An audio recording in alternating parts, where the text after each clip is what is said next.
আমরা দ্বিঘাত সমীকরণ নিয়ে দ্বিতীয় দিন আলোচনা করছি। তো এখানে কি আছে, এখানে মনে করো একটা সমীকরণ দেওয়া আছে ax square plus bx plus c equal to 0, যেখানে a নট ইকাল টু 0। সেখানে এ বি সি সবগুলো যদি জটিল হয়, মানে জটিল রাশি দেওয়া থাকলে কিভাবে সমাধান করব, সেটা আমাদের আজকে আলোচ্য বিষয়। তো তোমরা যদি এই চ্যানেলটিতে নতুন হয়ে থাকো, অবশ্যই চ্যানেলটিকে সাবস্ক্রাইব করে দেবে এবং বেল আইকনটিকে প্রেস করে দেবে, তাহলে এখানে কোনো ভিডিও আপলোড হওয়ার সঙ্গে সঙ্গে তুমি নোটিফিকেশন পেয়ে যাবে। সবার সঙ্গে ভিডিওটি দেখো। দ্বিঘাত সমীকরণ তত্ত্বের আমরা আজকে দ্বিতীয় বিষয় নিয়ে আলোচনা করব, যেখানে বলছে A X square plus B X plus C equal to 0। এটা তো দ্বিঘাত সমীকরণ, আমরা খুব ভালো করে জানি, যেখানে এ নট ইকাল টু 0। দ্বিঘাত সমীকরণটির সমাধান সমাধান হবে যখন এবিসি সহগগুলি এক বা একাধিক জটিল রাশি। মানে এই যে এ আছে, বি আছে, সি আছে, এই যে এর সহগগুলি যদি তোমার হচ্ছে যদি দেখা যায় যে কোনো একটা জটিল রাশি আসছে, তাহলে দেখা যায় তখন যে উত্তরটা আসে সেটা পরস্পর অনুবন্ধী হতেও পারে, আবার নাও পারে। পরস্পর অনুবন্ধী হতেও পারে অথবা নাও পারে। তো আমরা দেখব যে ব্যাপারটা কিভাবে আমাদের সমাধান করা যায়। মনে করো একটা সমীকরণ দেওয়া আছে যে 3x square plus 8ix plus 3 equal to 0। তাহলে এখানে দেখতে পাচ্ছি এক্স এর সঙ্গে কত আছে, এইটাই। তাহলে এইটাই আছে মানে এর যে উত্তরটা আসবে সেটা পরস্পর অনুবন্ধী হবে না। তো আমাদের এখানে দেখো দুটি বর্গে অন্তরূপে প্রকাশ করে সমাধান করতে বলেছে। তো তো এটা একটা প্রসিডিওর আমাদের জটিল রাশি সমাধান করার বা দ্বিঘাত সমীকরণ সমাধান করার, আমরা অনেক আগে থেকেই জানি এটা। তো প্রথমে দেখো এটা আছে, তো আমরা এটাকে লিখছি x square 2 into x into half plus 1/2 তা whole square minus 1/4 plus 1 equal to 0। তাহলে এটাকে লিখতে পারি এক্স প্লাস হাফ তা হোল স্কোয়ার, আর এটাকে লিখতে পারি প্লাস 3/4 ইকাল টু 0। এইবার এই যে জিনিসটা আছে, এই বিষয়টা আমাদের দেখতে হবে। এখানে আমাকে মাইনাস নিয়ে আমি এখানে 3i/2 √3i/2 তা হোল স্কোয়ার করলাম। এই জায়গাটা আমাদের একটু মনে রাখতে হবে ব্যাপারটা, যে আই মানে হচ্ছে √1, যেটা জটিল রাশির concept. I square equal to কি, -1। যদি কোনো সময় রুটের ভিতর মাইনাস চলে আসে, তখন আমরা এটাকে জটিল রাশি বলি। যদি কোনো সময় রুটের ভিতর মাইনাস চলে আসে, তখন আমরা সেটাকে জটিল রাশি বলি।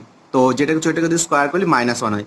তাহলে এখানে দেখো আই স্কোয়ার মানে কি -1, তাহলে -1 কি হয়ে যাবে প্লাস প্লাস 3/4, যেটা ছিল সেটাই থাকলো। তো আমরা সেই ছোট্টবেলা থেকে এটা ফর্মুলা জানি। কি formula, A plus B A minus B. তো দুটো রাশি গুণফল 0 হলে তারা প্রত্যেকে কি আলাদা আলাদা করে শূন্যের সঙ্গে সমান। তো আমি প্রত্যেককে আলাদা আলাদা করে শূন্যের সঙ্গে সমান করছি। তাহলে এক্স এর মান কত আসলো -1/2 মাইনাস √3i/2, এক্স এর মান কত আসলো হাফ প্লাস √3i/2। দেখো এখানে যেটা এসেছে, সরি -1/2 প্লাস √3i/2, এটা পরস্পর অনুবন্ধী এসেছে। কেন অনুবন্ধী এসেছে, এ দেখো এই যে সমীকরণটা দেওয়া আছে এটা বাস্তব সহগ আছে, মানে যে সহগগুলো আছে এক্স এর সঙ্গে ওয়াই এর সঙ্গে সেগুলো হচ্ছে বাস্তব আছে, সেজন্য অনুবন্ধী জটিল রাশি। যদি এখানে বাস্তব না থাকে কোনো জটিল রাশি অবস্থান করতো, তাহলে অনুবন্ধী জটিল রাশি হবে না। এই হচ্ছে এই চ্যাপ্টারের মেন কনসেপ্ট। বাকি যা শিখেছি আমরা আগের চ্যাপ্টার সেই অনুসারে হয়ে যাবে। এখানে আরেকটা সমীকরণ নিয়েছি আমি, একই রকমভাবে সমাধান করতে বলেছি, যে দুটো অন্তরূপে প্রকাশ করতে। তো এক্স স্কোয়ার কমন নিলে -6/5 into x plus 5 equal to 0। তো 5 into x square minus 2 into x into 3/5 plus 9/25 minus 9/25, 5টাকে সরিয়ে দিই, প্লাস 1 ইকাল টু 0। তাহলে কী দাঁড়ালো, এক্স মাইনাস 3/5 তার হোল স্কোয়ার প্লাস 16/25 তার ইকাল টু 0। তো এখান থেকে এর যে পরের লাইনটা আছে সেটা আমরা একটু বুদ্ধি লাগাবো। কি করব, এখানে মাইনাস করার জন্য এখানে আই আনবো, তাহলে উপরে 4i/5 তার হোল স্কোয়ার ইকাল টু 0।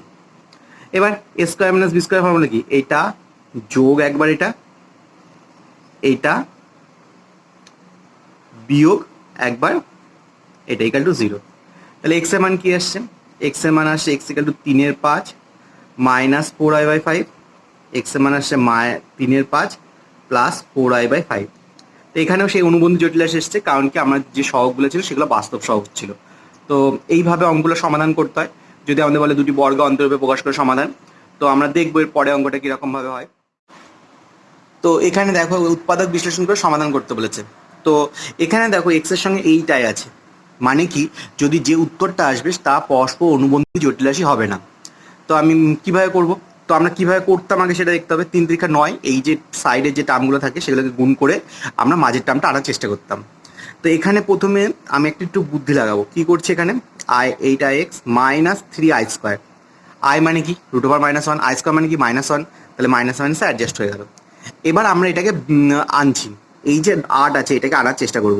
উৎপাদক বিশ্লেষণ বলেছে, তাহলে 9 - 1 into i minus 3i² equal to 0।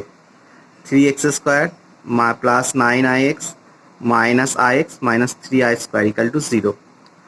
তো আমরা 3x কমন, 3x, আর এখান থেকে কি কমন যাচ্ছে? i। তাহলে কি পড়ে থাকছে? x plus 3i equal to 0।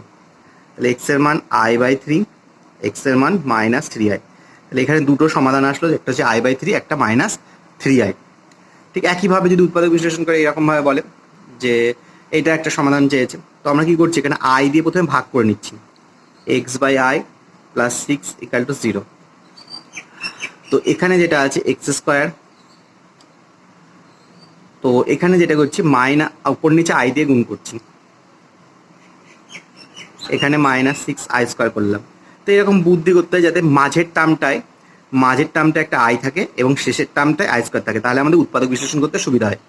এবার 6কে ভেঙে আমাকে 1 আনতে হবে। 3 বিয়োগ 2, 3ix plus 2ix minus 6i² equal to 0। তো x minus 3i, x plus 2i, তাহলে x এর মান 3i আর x এর মান -2i। এইভাবে সমাধানটা হবে। কোনো দ্বিঘাত সমীকরণ দেখলেই আমাদের প্রথমে মাথায় আসে যে আমরা এটা সিধা আচার্যের সাহায্যে করব। তো আমরা সব অঙ্কের ক্ষেত্রে সিধা আচার্যের প্রয়োগ করব, যদি না ওরা স্পেসিফিকলি বলে দেয় যে এইভাবে করো। তো আমাদের এরকম একটা বড়সড় অঙ্ক আছে, তো আমরা সেই অঙ্কটাকে কিভাবে করব? বলছি আমরা সিধা আচার্য প্রয়োগ করব। সিধা আচার্য কি বলেছে? সিধা আচার্য কি বলেছে? যে x equal to -b plus minus √b² minus 4ac minus 4ac by 2a। এ কত এখানে? 1। এটা সিধা আচার্য বলেছে, তো আমি এটাকে একটু ভদ্রস্থ করে লিখছি। -i plus 7 plus minus √i² minus 49 plus 49 minus plus 4i minus 18 36 52, 36 দুগুণে 72 মাইনাস প্লাস মাইনাস 72 বাই 2। তো -i প্লাস 7 যেরকম আছে থাকলো, i² মানে কত? -1 প্লাস 49 থেকে 4i বাদ দিলে মাইনাস 10i, 49 থেকে 72 থেকে 49 বাদ দিলে 50 বাই 23 বাই 2। তো -1 plus 7 plus minus -24 minus 10i by 2। এই যে জায়গাটা আছে এই রুটটাকে আমাকে তুলতে হবে। এই রুটটা তোলার জন্য আমাকে বিভিন্ন রকম বুদ্ধি প্রয়োগ করতে হয়। তো সবচেয়ে সহজ বুদ্ধি হচ্ছে লাস্টে যে টার্মটা আছে সেটাকে ভেঙে নাও। 2 × 5 × 1, ঠিক আছে? 5 × 1 বা i। তো এরপরে যে সংখ্যাগুলো আসলো সেটাকে এখানে বিয়োগ আকারে সাজাতে হবে, মানে 1 - 25। 1 - 25 কেন এইভাবে সাজাচ্ছি? কারণ এটা একটা জটিল রাশি আছে। জটিল রাশির ক্ষেত্রে আমাদের এইভাবে করতে হবে। তো প্লাস মাইনাস, তাহলে এটাকে 1² লিখতে পারি, এটাকে 5i তার হোল স্কোয়ার লিখতে পারি। 5² কত? 25, i² মানে -1, তাহলে -25। এই যে জায়গাটা আছে, এই যে প্রথম যে সংখ্যাটা আছে, প্রথম সংখ্যাটাকে দুটো সংখ্যার বিয়োগফল আকারে লিখতে হবে এবং যার সঙ্গে বিয়োগ চিহ্ন থাকবে তাকে একটা i² আকারে নিয়ে আসতে হবে, তাহলে এখানকার অঙ্কগুলো হবে। এখানকার অঙ্কগুলো করতে গেলে আমাকে এই বুদ্ধিটা অবশ্যই প্রয়োগ করতে হবে। তো দেখো -i প্লাস 7 যেরকম আছে থাকলো, √, এটাকে লিখতে পারি 1 - 5i তার হোল স্কোয়ার। যেই হোল স্কোয়ার আসলো সঙ্গে সঙ্গে কী হবে? আমরা একটা টার্ম বের করে নিতে পারবো, 1 - 5i বাই 2। তো এবার কি করবো? আমরা একবার প্লাস চিহ্ন নেবো আর একবার মাইনাস চিহ্ন নেবো। একবার মাইনাস চিহ্ন নেব। তো কী দাঁড়াচ্ছে দেখো, এখানে 7 × 8 মাইনাস 6i/2, এখানে 7 থেকে বিয়োগ করলে 6 প্লাস 4i/2, তো ভাগ যাচ্ছে 4 মাইনাস 3i, আর এটা 3 প্লাস 2i। তাহলে এই হচ্ছে সমাধান। তো দেখো আবার প্রথম থেকে বলছি যে এখানে আমরা প্রথমে সিদ্ধাচার্য প্রয়োগ করলাম, সিদ্ধাচার্য প্রয়োগ করার পর একটু অ্যাডজাস্ট করলাম, অ্যাডজাস্ট করার পর এই জায়গাটা আসছে, এই জায়গাটায় যে রুটটা আছে সেই রুটটাকে আমাকে তুলতে হবে, তাই ভেতরেরটাকে পূর্ণ বর্গ আকারে সাজাতে হবে। তো আই যেটা থাকবে, আই যে যার সঙ্গে আছে সেটা 2ab টার্ম, সবসময় 2ab টার্ম। আর তাহলে ভেতরে যেটা আছে এইটাকে, এটা দুটো বিয়োগফল আকারে সাজালে আমরা পরের লাইনে জটিল রাশি সম্বন্ধিতভাবে বর্গমূল করতে পারি। তাহলে এটাকে বর্গমূল করলাম এবং দুটো মান বের করলাম, দেখলাম আমাদের উত্তরটা হয়ে গেল। এখানে সমাধানটা শেষ হচ্ছে। তো এখানে একটি অঙ্ক আছে এরকম। তো এখানে দেখো এই যে অঙ্কের সঙ্গে এগুলো জটিল রাশি আছে, তাহলে মানে যে উত্তরটা আসবে তা অনুবন্ধী জটিল রাশি হবে না। তো আমরা প্রথমে সিদ্ধাচার্য সূত্র ফেলে দিয়েছি। সিদ্ধাচার্য সূত্র ফেলার পর এই যে ভেতরে যে টার্মটা আছে সেই টার্মটাকে একটু সাইডে লিখেছি, নাহলে ওই কিছুই না, সাইডে একটু ক্যালকুলেশন করে নিয়েছি। তো এটাকে ফর্মুলা ফেলেছি, ফর্মুলা ফেলার পর আমি অ্যাডজাস্ট করেছি সংখ্যাগুলো, এটা আসলো। তো এই যে জিনিসটা আছে, এই যে জিনিসটা আছে, এই জিনিসটা আমাদের দেখতে হবে। এটা সবসময় 2 × i, 2ab, আই যে পদটা আছে সেটা 2ab টার্ম হবে, 2ab। তাহলে 24 আছে, তা আমি দেখে নেবো 24টায় কোন কোন সংখ্যার গুণাকার লেখা যায়। 2 × 12, 3 × 8, 4 × 6 এরকম লেখা যায়। এবার দুটোকে স্কোয়ার করে বিয়োগ করবো। 2 স্কোয়ার কত 4, 12 স্কোয়ার কত 144, 144 থেকে 4 বিয়োগ করলে 140। তাহলে আমি দেখবো যে সামনে 144 আছে কিনা। তারপর এটা দেখো 3 8, 64 - 9, 55 এসে যাচ্ছে। 64 - 9 করলে 55 এসে যাচ্ছে। 4 × 16, 36 - 16, 20 আসছে না আমার। তাহলে 3 × 8, তাহলে এই যে জায়গাটা আছে এটাকে 3 × এইটা জায়গায় লিখতে হবে। এই যে জায়গাটা আছে এটাকে সাজিয়ে লিখলাম, -64 + 9। এই যে ভাবে বিয়োগ আকারে লেখাটাই আমরা ঠিকঠাক করে পারি না, এর জন্য আমাদের একটু বেশি বুদ্ধি খরচ করতে হয়। তো এইভাবে আমাদের একটা শর্টকাট ট্রিক্স আছে যেটা আমরা প্রয়োগ করে করতে পারি। তো তারপরে তো খুব সহজ আকারে হয়ে গেল a² + b² + 2ab - 2ab, তাহলে a - b হোল স্কোয়ার হলে রুটের বাইরে কি আসবে, শুধু একটা টার্ম আসবে। একটা টার্মকে আমরা একবার যোগ করেছি, একবার বিয়োগ করেছি, তো আমাদের অ্যাডজাস্ট করলে দুটো উত্তর চলে আসছে। দেখে নাও, কোথাও বুঝতে অসুবিধা হলে বলো, কমেন্ট সেকশনে বলো, আমি আবার বোঝানোর চেষ্টা করব। ঠিক আছে, এরপরে দেখো আরেকটা অঙ্ক নিয়েছি আমি একই রকম টাইপের। তো অঙ্কটা দেওয়া ছিল এরকম, প্রথমেই আমি সিদ্ধাচার্য সূত্র লিখে প্রয়োগ করে দিয়েছি। সিদ্ধাচার্য প্রয়োগ করার পর দেখলাম ভেতরে এই টার্মটা এসেছে, এই টার্মটাকে সাইডে লিখেছি। লিখে প্রথমে a² - b² ফর্মুলা ফেলে দিয়েছি, একটু অ্যাডজাস্ট করেছি, অ্যাডজাস্ট করার পর এই টার্মটা আসলো। তাহলে এখানে কি আছে 2 × 26 আছে, যেটা তো হচ্ছে আই আছে সেটা 2ab টার্ম। তাহলে 2 × 26, 26 আছে, এই 26 সংখ্যাটাকে আমি কোন কোন সংখ্যার গুণফল আকারে লিখতে পারি। 26টাই লিখতে হবে 2 × 13 অথবা 1 × 26। আর কোনোভাবে লেখা যায়? আর কোনোভাবে লেখা যায় না। তো এটাকে 2 স্কোয়ার কত 4, 1 × 13 স্কোয়ার কত 169। তাহলে 169 থেকে যদি আমি 4 বিয়োগ করি তাহলে আমরা দেখতে পারবো 165টা চলে আসছে। তো এখানে আসলো, তাহলে a স্কোয়ার, তাহলে কি আসলো 13i, যেখানে মাইনাস থাকবে 13i + 2 তার হোল স্কোয়ার। তো আমরা এই মানটা এখানে বসিয়ে দেবো, বসিয়ে দেওয়ার পর একবার প্লাস চিহ্ন নেবো, তাহলে যেটা আসবে একবার মাইনাস চিহ্ন নেবো, দেখবো আরেকটা উত্তর চলে আসবে। এইভাবে সিদ্ধাচার্যের সাহায্যে আমরা যে কোনো উত্তর করতে পারি। তাহলে আমাদের ফর্মুলা যদি না বলে দেয়, আমরা সবসময় সিদ্ধাচার্য প্রয়োগ করবো, তাহলে আমাদের খুব সহজে অঙ্কটা হয়ে যাবে, কারণ সিদ্ধাচার্যের ফর্মুলাটা আমাদের খুব বেশি ভালো লাগে। ঠিক আছে, তো আমরা দেখি এর সঙ্গে দেখতে পাচ্ছি আমরা কিছু অঙ্ক যেগুলো সব স্টুডেন্টের খুব আটকায়, সেরকম কিছু অঙ্ক আমরা এবার করে দিচ্ছি। এখানে দেখো একটা সমীকরণের বীজ দেওয়া আছে জটিল সংখ্যা হলে, দেখাও যে আরেকটা সমীকরণের বীজ যদি বাস্তব ও অসমান। তাহলে প্রথম যে সমীকরণটা আছে তার সমীকরণের বীজ কী আছে, জটিল সংখ্যা। তাহলে কি এর যে নিরূপকটা আছে, নিরূপকটা কি হবে, <0। এর যে নিরূপক আছে <0। নিরূপক মানে কি, এক্সের সহগ তার হোল স্কোয়ার -4 × x² সহগ ইন্টু ধ্রুবক পদ <0। তাহলে p² < 4q², এটা 1 নম্বর থাকলো। যেহেতু এটা কাল্পনিক বলে দিয়েছে আমাদের, সেজন্য আমাদের এইরকম নিরূপকটাকে <0 করতে হলো, জটিল সংখ্যা বলে দিয়েছে। দ্বিতীয় যে সমীকরণটি আছে তার বীজদ্বয় বলেছে বাস্তব অসমান। তো আমি এর নিরূপকটা বের করব। নিরূপকটা কি, b² মানে এক্সের সহগটা হোল স্কোয়ার -4 × a² c²। তাহলে কি দাঁড়াচ্ছে 16q² মাইনাস 4p²। তো আমি যদি 4 কমন নিই, -4 কমন নিই, তাহলে কি হবে p² মাইনাস 4q²। এখানে দেখো এই যে মানটা আছে p² minus 4q² less than 0, মানে এই টোটাল মানটা শূন্যের থেকে ছোট। তাহলে শূন্যের থেকে ছোট মানে কি লেস দ্যান 0 হলে এটা লেস দ্যান 0, তার সঙ্গে আবার একটা ঋণাত্মক চিহ্ন, তাহলে ওভারঅল কি হবে এটা গ্রেটার দ্যান 0। ওভারঅল কি হবে এটা গ্রেটার দ্যান 0। দেখো এটা ঋণাত্মক সংখ্যা মানে -1 টাইপের, -1 ইন্টু -4, তাহলে +4, তাহলে ওভারঅল গ্রেটার দ্যান 0 হলো। যদি কোনো সমীকরণের নিরূপক শূন্যের থেকে বড় হয় তাহলে কি হবে সমীকরণে বীজদ্বয় বাস্তব ও অসমান। তা অঙ্কটা এইভাবে করতে হয়, খুব ছোট্ট অঙ্ক, মূলত বুদ্ধিদীপ্ত অঙ্ক। তো আমরা এই টাইপে আরও অঙ্ক করে নেবো নিজেরা। এর পরের টাইপটা দেখো, দুটো সমীকরণ দেওয়া আছে যাদের সাধারণ বীজ আছে, দেখা হচ্ছে বীজটি হলো এত। তো আমরা সাধারণ বীজ ধরে নেবো আলফা, সাধারণ বীজ আলফা।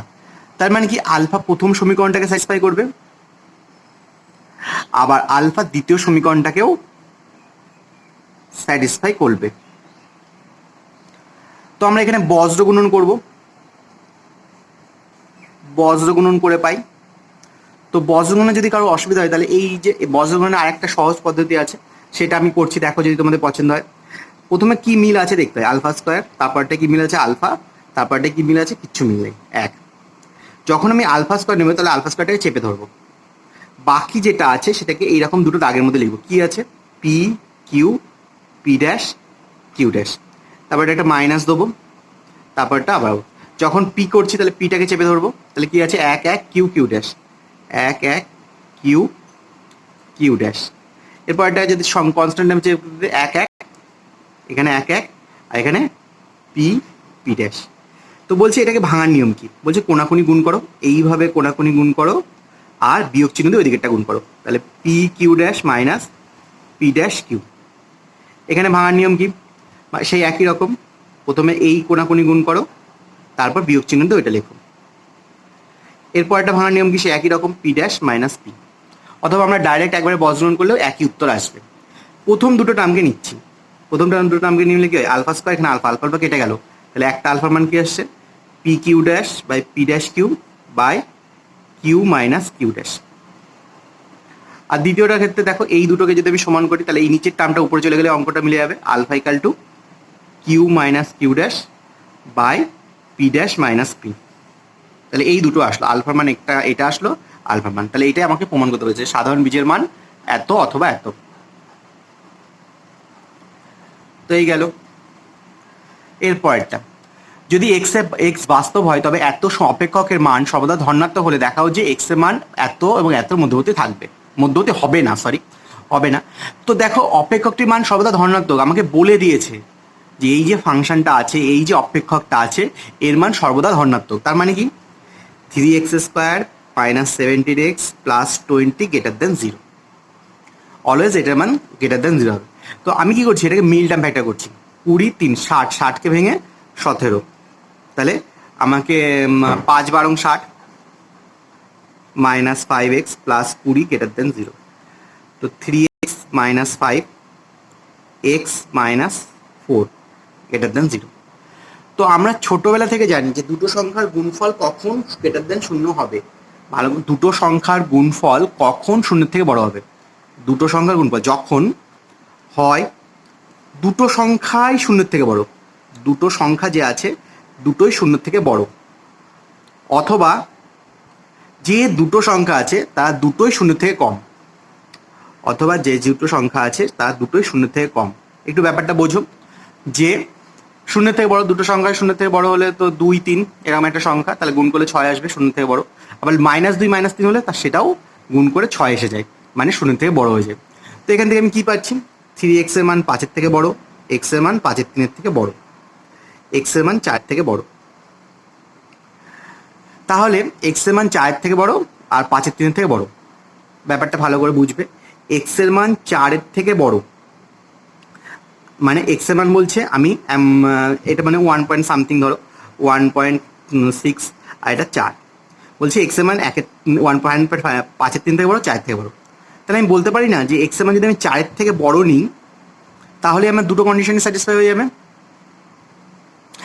আবার দেখো এই দিকটা এক্স এর মান 4 থেকে বড় আসলো, তাহলে এখানে কি আসছে এক্স এর মান <3 5/3, এক্স এর মান 4 থেকে ছোট। এখানে বলছে এইটা হচ্ছে 5/3 মানে হচ্ছে 1.6 টাইপের, আর এটা 4 মানে এটা তাহলে এর থেকেও ছোট, এর থেকেও ছোট। তুমি মনে মনে একটা সংখ্যা ভাবো যেটা 4 থেকেও ছোট, 1.6 এর থেকেও ছোট। সেটা দেখো ডাইরেক্ট একবার লিখতে পারি আমি 5/3 থেকে ছোট। তাহলে 5/3 থেকে ছোট সংখ্যা ধরলেই আমাদের এই কন্ডিশনটা স্যাটিসফাই করাবে। তাহলে কি দাঁড়ালো, এক্স এর মান 5/3 থেকে ছোট, 5/3 থেকে ছোট, আর এটা 4 থেকে বড়। তাহলে দেখো, তাহলে আমি দেখতে পাচ্ছি 5/3 থেকে ছোট হচ্ছে এবং 4 থেকে বড় আসছে। তাহলে আমি বলতে পারি না যে এর মানটা ধনাত্মক হতে হলে এক্স এর মান 5/3 ও 4 মধ্যবর্তী হবে না, এর মাঝে না থাকলেই আমরা সংখ্যাটা ধনাত্মক পেয়ে যাব। পরের টাইপটা দেখো, বলেছে এত রাশি ঋণাত্মক না হলে, ঋণাত্মক না হলে মানে কি, এই যে টার্মটা আছে এটা গ্রেটার দেন 0 হবে। গ্রেটার দেন 0 হলে কি হয়, গ্রেটার দেন 0 হলে কি হয়, আমি এটাকে মিল টার্ম ফ্যাক্টর করছি। তো 40, তাহলে 10 - 4 into x equal to greater than 0। তাহলে 5x - 2, আর একটা হচ্ছে এক্স 5x - 4 সরি, আর একটা এক্স প্লাস 2 গ্রেটার দেন 0। তাই দুটো সংখ্যার গুণফল কখন গ্রেটার দেন 0 হয়, যদি দুটোই গ্রেটার দেন 0 অথবা দুটোই লেস দেন 0 হয়। তাহলে দেখো এক্স এর মান কত আসছে, গ্রেটার দেন 4/5, এক্স এর মান গ্রেটার দেন -2। একটা মনে মনে সংখ্যা কল্পনা করো যেটা -2 এর থেকে বড় আবার 4/5 থেকেও বড়। তাহলে দেখো আমি একবারে বলতে পারি সেই মানটা 4/5 থেকে বড় হলেই হয়ে যাবে, দুটো কন্ডিশনই স্যাটিসফাই করে যাবে। তার মানে কি এক্স এর মান 4/5 থেকে শুরু হবে এবং কোনো শেষ নেই। এক্স এর মান 4/5 থেকে শুরু হবে এবং অনেক শেষ পর্যন্ত বিস্তৃত হয়ে যাবে। ঠিক একইভাবে এই দিকটা দেখো, এক্স এর মান 4/5 থেকে ছোট, এক্স এর মান -2 থেকে ছোট। তুমি মনে মনে কল্পনা করো একটা মান যেটা 4/5 থেকে ছোট আবার -2 থেকেও ছোট। তাহলে আমি যদি -2 থেকে ছোট নিই তাহলে আমার দুটো কন্ডিশন স্যাটিসফাই হচ্ছে। কত ছোট আমি জানি না, তাই এক্স বিলংস টু -∞ থেকে -2। তাহলে এক্স কি দাঁড়ালো, -∞ থেকে -2 ইউনিয়ন 4/5 থেকে ইনফিনিটি। এইভাবে অঙ্কটা করে। তো এই অঙ্কটা আমরা করে ফেললাম। এর পরেরটা দেখো, বলে যদি এক্স এর মান বাস্তব হয় এত রাশিটির হয় তবে দেখো যে এক্স এর মান 1 ও 5-এর মধ্যবর্তী হবে। তাহলে আমরা কি দিয়েছি, x² + 5 < 6x। তাহলে x² - 6x + 5 < 0। তো আমি এটাকে মিল টার্ম ফ্যাক্টর করছি, x² - 5x - x + 5 < 0, x - 5 into x - 1 < 0। এবার কি এসেছে, <0। কোনো সংখ্যা <0 কখন হয়, হয় এই যে জিনিসটা আছে এটা <0, তখন এটা গ্রেটার দেন 0। এইটা যদি গ্রেটার দেন 0 হয় তখন এটা <0। মানে দুটো সংখ্যার গুণফল কখন 0 থেকে ছোট হবে, যদি একটা 0 থেকে বড় আর একটা 0 থেকে ছোট হয়। একটা 0 থেকে বড় আর একটা 0 থেকে ছোট হয়, মানে এক্স এর মান 5-এর থেকে ছোট, এক্স এর মান 1-এর থেকে বড়। এক্স এর মান 5-এর থেকে বড়, এক্স এর মান 1-এর থেকে ছোট। প্রথম কন্ডিশনটা দেখো, এক্স এর মান 1-এর থেকে বড় কিন্তু 5-এর থেকে ছোট। হ্যাঁ হতেই পারে, যে কোনো মানই হতে পারে, এক্স এর মান 1-এর থেকে বড়, 5-এর থেকে ছোট। এবার এই দিকটা ভাবো, এক্স এর মান 5-এর থেকে বড় মানে 6, 7, 8 এরকম কিছু একটা, আবার এক্স এর মান 1-এর থেকে ছোট 0, 1, -1।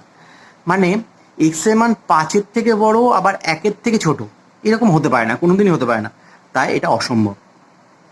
তাহলে আমাদের সমাধান কি আসলো, এক্স এর মান গ্রেটার দেন 1 লেস দেন 5, সেটা আমাদের প্রমাণ করতে হচ্ছে। এক্স এর মান 1 ও 5-এর মধ্যবর্তী হবে, সুতরাং এক্স এর মান 1 ও 5-এর মধ্যবর্তী হচ্ছে, প্রমাণিত।